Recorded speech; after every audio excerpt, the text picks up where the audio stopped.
The year is 1944.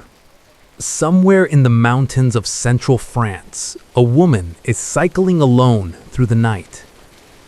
She has no escort, no backup, no weapon she could use in the open. She is passing through towns garrisoned by German soldiers, through checkpoints where one wrong answer means arrest, through forests where informants hide behind every shadow. She has already been riding for hours. She will ride for many more. Her mission? Reach a contact, restore a broken radio link, and return before the resistance network she commands falls apart without communication. 500 kilometers, alone, through occupied France. She doesn't stop. She can't afford to. The Gestapo had been hunting her for 2 years. They had her name, her photograph, a bounty worth millions of francs. And yet, every time they came close, she was already gone. They had a name for her, the White Mouse, because no trap they set could hold her. No net they cast could catch her. This is the story of Nancy Wake, one of the most dangerous women Nazi Germany ever faced, and one they never caught. Nancy Wake was born in Wellington, New Zealand, but she grew up in Australia, in a home that was, by her own account, never entirely stable. Her father left the family when she was still young. It was the kind of wound that shapes a person in one of two ways. It breaks them, or it builds in them a fierce, untouchable self-reliance. For Nancy, it built armor. She was bold from an early age, restless, impatient with rules that seemed designed to keep people small. She didn't want the life that was laid out for women of her time and place. She wanted the world. In her early 20s, she left Australia behind. She moved to Europe, to London, then Paris. She became a journalist. Paris in the 1930s was electric, a city of ideas, of art, of possibility. Nancy loved it. She was good at her work. She was charming, observant, and she had what every journalist needs most. She was not afraid to ask uncomfortable questions. In 1933, Nancy was sent to Vienna on assignment. What she witnessed there was not a story she had been sent to cover. It was something she stumbled into on the street. Nazi brown shirts, paramilitary thugs given license to terrorize, were dragging Jewish men out of buildings, beating them, chaining them to posts in public squares, forcing them to scrub the pavement on their hands and knees while crowds watched. Some of those watching laughed. Some looked away. Most did nothing. Nancy watched too, but she did not look away. In an interview decades later, she described that moment simply, "I was so angry I could hardly see. I knew then that if it ever came to war, I would fight." She was 21 years old. She had just made a decision that would define the rest of her life. By 1939, Nancy had settled in Marseille. She had married a wealthy French industrialist named Henri.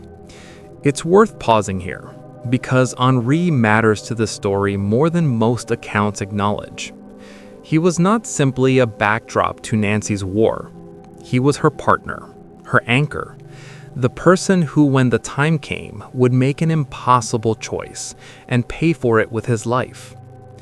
When Germany invaded France in 1940 and the country collapsed with shocking speed, the army fell, the government capitulated, and within weeks, Nazi flags hung over Paris.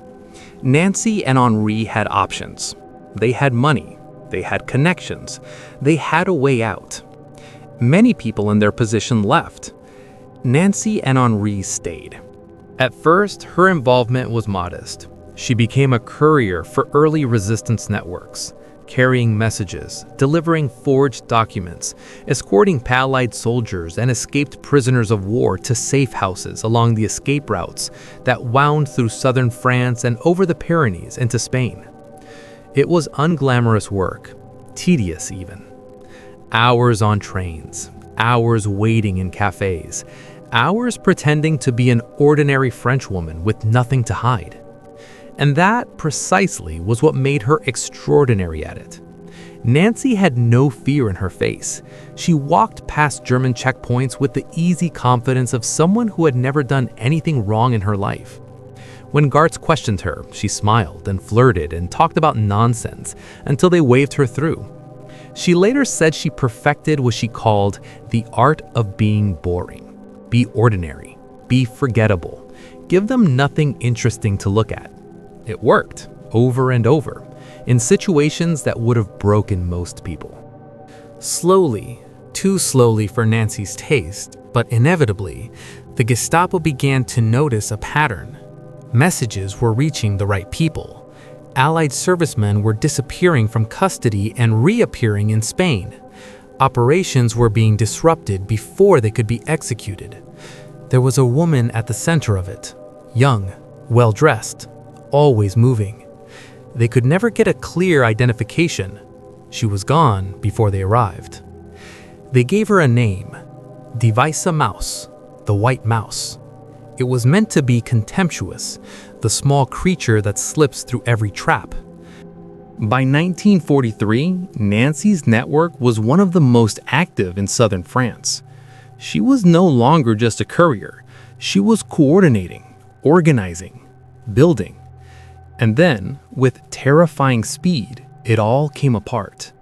The Gestapo had turned an informant inside the network. Arrests began. Safe houses were raided. People she knew disappeared overnight. Nancy knew what disappearance meant. There were no trials, no process, just interrogation rooms and eventually silence. She had hours, maybe less, to move. The only route out of France that hadn't yet been closed was over the Pyrenees, on foot, in winter, through terrain that had already claimed the lives of many others who had tried. She went. The crossing took days, cold that was physical and relentless, terrain that demanded everything from a body already running on almost nothing. Moments when the path disappeared entirely, and she had to make choices in the dark. She made it across into Spain. She was free. Henri had not come with her. They had made a calculation together, the kind of cold calculation that war forces on people who love each other. Henri believed that as a wealthy French businessman with no obvious resistance connections, he was safer staying behind. That suspicion would not fall on him, that Nancy could get out and he could wait, and eventually they would find each other again. He was wrong. The Gestapo arrested him shortly after Nancy crossed the border. They knew he was connected to her. They wanted to know where she had gone, what her contacts were, what she knew. Henri Fiocca told them nothing. He was tortured. He told them nothing. He was executed in 1943.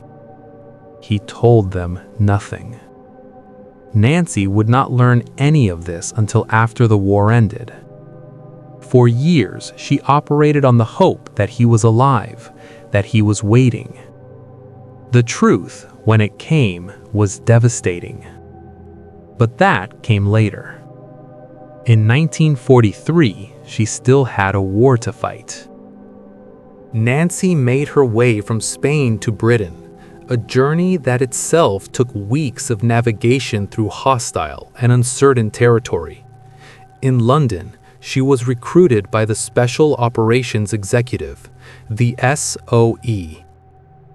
The SOE was Churchill's secret army, a covert unit built specifically for sabotage, espionage, and guerrilla warfare in occupied Europe. Its agents parachuted behind enemy lines, organized local resistance, and created as much havoc as possible. Its casualty rate was brutal. Many agents were captured within weeks of deployment. Some were executed almost immediately. Nancy trained for months.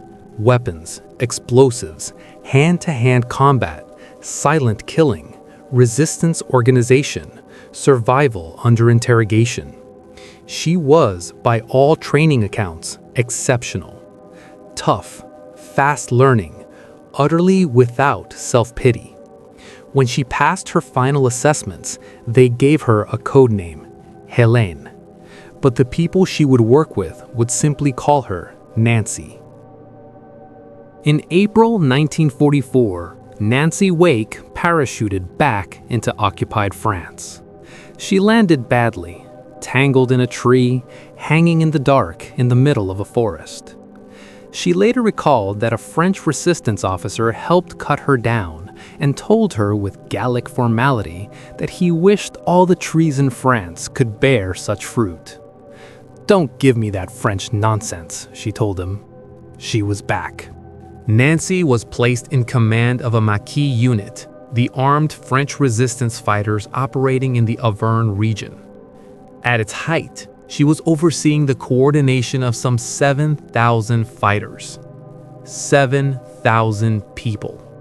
Supply lines, weapons drops from Allied aircraft, communications with London, sabotage operations against German convoys, railway lines, bridges, and communications infrastructure. She was 31 years old. She led from the front. She was in the raids. She was in the field. She did not ask anyone to do something she would not do herself. The Maquis fighters, many of whom had initially bristled at taking orders from a woman, became, by all accounts, fiercely loyal to her. One recalled simply, "She was the bravest of us."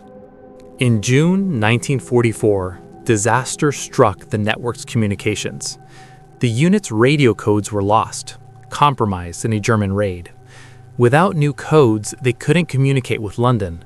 Without London, they couldn't coordinate supply drops, receive intelligence, or synchronize their operations with the Allied invasion that was now only weeks away. Someone had to write to a contact who had a replacement set. The distance, over 500 kilometers through occupied territory, on a bicycle, alone, through checkpoints, through towns, through patrols. Nancy volunteered.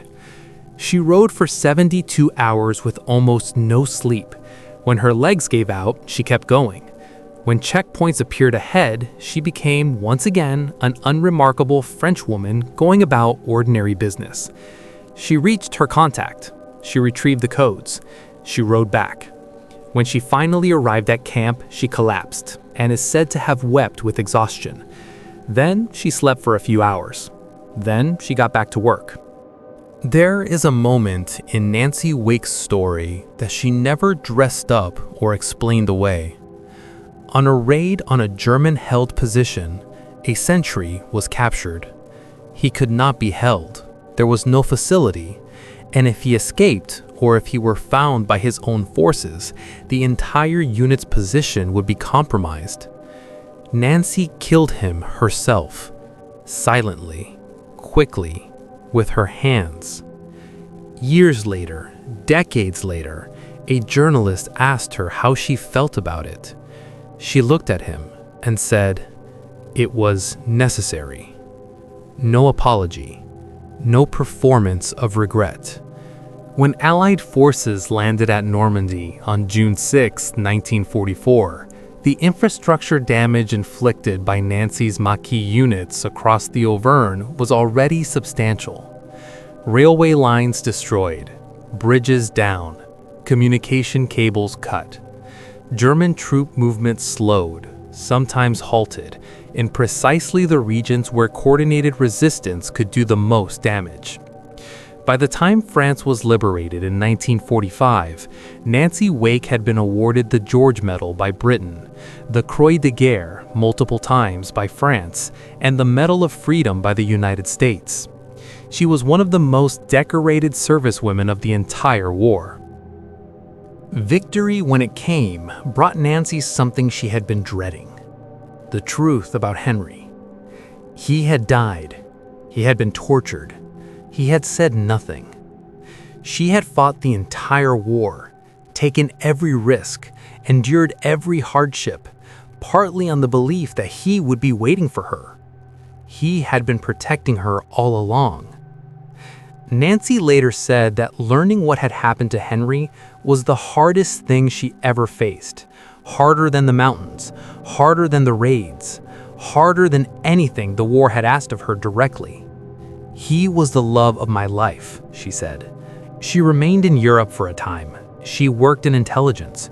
She remarried. She lived for years in Australia, then eventually settled in London. She was not a quiet old woman. She was never a quiet woman of any age.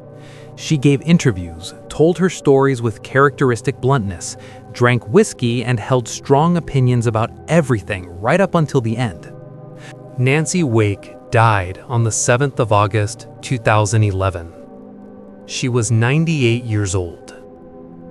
Per her wishes, her ashes were scattered over the mountains of the Auvergne, over the same hills she had once crossed with 7,000 fighters behind her, in the region that had known her as its commander, in the country she had chosen to fight for when she had every other option available. The Gestapo called her the White Mouse, a ghost, an irritant, a problem without a solution.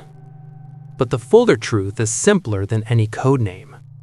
Nancy Wake was a woman who at 21 saw cruelty being applauded in a public square and decided then and there that she was not the kind of person who would look away. Everything that followed was just her keeping that promise to herself. They never caught her. They never came close.